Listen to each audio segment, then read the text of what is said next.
President said only briefly that the U.S. was releasing 7 Iranian prisoners who were not involved in terrorism, were involved in sanction violations and so forth.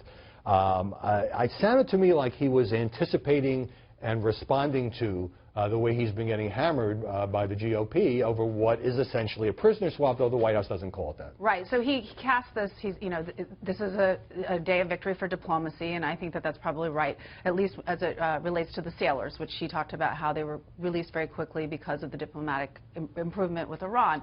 I don't think it's quite as fair to say that the release of the prisoners was a diplomatic victory, because it was, in fact, a swap, and it really wasn't even a prisoner swap. It was a hostage swap. It was people in Iran being held hostage. They were not criminals. They were not actually convicted of anything in any kind of legitimate way, versus the people in the United States who were actually convicted criminals, and they were convicted of aiding Iran. Let's remember, if he wants to say it wasn't terrorism, these were people that were sending technology to Iran in violation of U.S. sanctions, in one case hacking on behalf of Iran. So these were not some minor criminals, and they were legitimately found guilty, versus the American hostages who were being held hostage essentially for being Americans. Right, and I want to take a moment to focus on Jason Rezaian. The tragedy of this guy having to spend 18 months in an Iranian prison where he was mistreated, and he has been in declining health, and that he was doing his job. He was a reporter who talked to people both inside and outside Iran. The charges against him so bogus, the trial was conducted in secrecy. And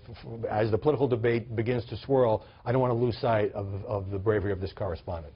I think for many reporters who are covering this story, it's personal. It feels different than other stories, because this is someone who could be your colleague. This could have been you. This could be, and I think that will in many ways reflect the coverage of this story as we move forward, and the debate rages about whether the swap was a good deal for the United States or not. Yeah, it was interesting that President Obama didn't lead with the release of these Americans, which is a happy story. Even I acknowledge what you say. The fact that it was done to release people who were convicted criminals in the U.S. for people who essentially were taken hostage by this Iranian regime, that's a pretty happy occasion, at least as far as Americans getting their freedom. But the president made that second because he was so determined to defend the nuclear deal with Iran, which he says is working. Well, I think he was also determined to cast this as a diplomatic victory. And so he's trying to cast this swap as a diplomatic victory that is a result of the deal. And so he's setting up this framework to talk about, see, we did this deal, and now look at these good things that have come from it, when in fact there's nothing to suggest this deal had anything to do with it. It wasn't part of the deal. It's true that Kerry did raise this in the negotiations, but it was not part of the deal. And the reason that they were released is because of this swap. It's not because of, it's not a diplomatic victory. And so, you know what, I agree with you. It's a good thing. I'm glad these people are coming home. He just shouldn't try to cast it as something that is a result of the Iranian deal, because there's nothing to suggest that that's even true. Well, we will have more on this later in the program. Let's